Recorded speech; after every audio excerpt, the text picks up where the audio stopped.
அழகே அழகு சரியில்ல.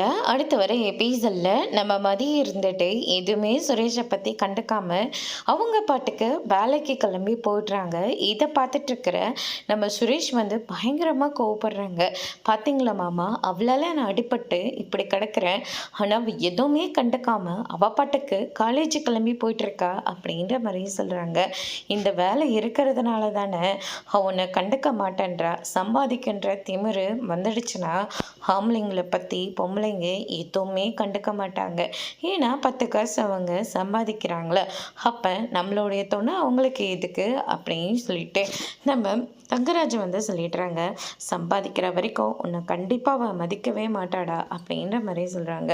அந்த வேலையை இல்லாமல் பண்ணிட்டா அப்படின்ற மாதிரி சொல்லிடுறாங்க. அதுக்கு அடுத்ததாக நம்ம தங்கராஜ் இருந்துட்டு நம்ம மதிக்கு இன்னும் கொஞ்ச நாளில் பர்மனெண்ட் ஆக போகுது. மதிக்கு நீங்கள் பர்மனெண்ட் தரக்கூடாது. ஏன்னா அவங்க குடும்ப வாழ்க்கையை வாழட்டும். இப்போ பாரு, காலேஜ்னு இங்கே தான் இருக்காங்க. குடும்ப வாழ்க்கையில் நிறைய பிரச்சனைகள்லாம் வந்துக்கிட்டு இருக்கு அப்படின்ற மாதிரி பிரின்ஸிபல் கிட்ட வந்து பேசிட்டு போயிடுறாங்க. அதுக்கு அடுத்ததாக மதி இந்த பக்கம் ரொம்பவே சந்தோஷமாக நான் மட்டும் பர்மனெண்ட் ஆகிட்டேன்னா இங்கே நிறைய மாற்றத்தை கொண்டு வர போகிறேன் அப்படின்ற மாதிரி சொல்லிக்கிட்டு இருக்காங்க.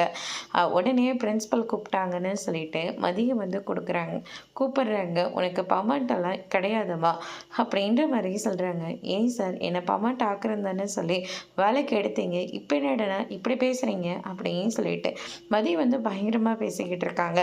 அதோட இன்னைக்கான பிரம முடிச்சிருக்காங்க.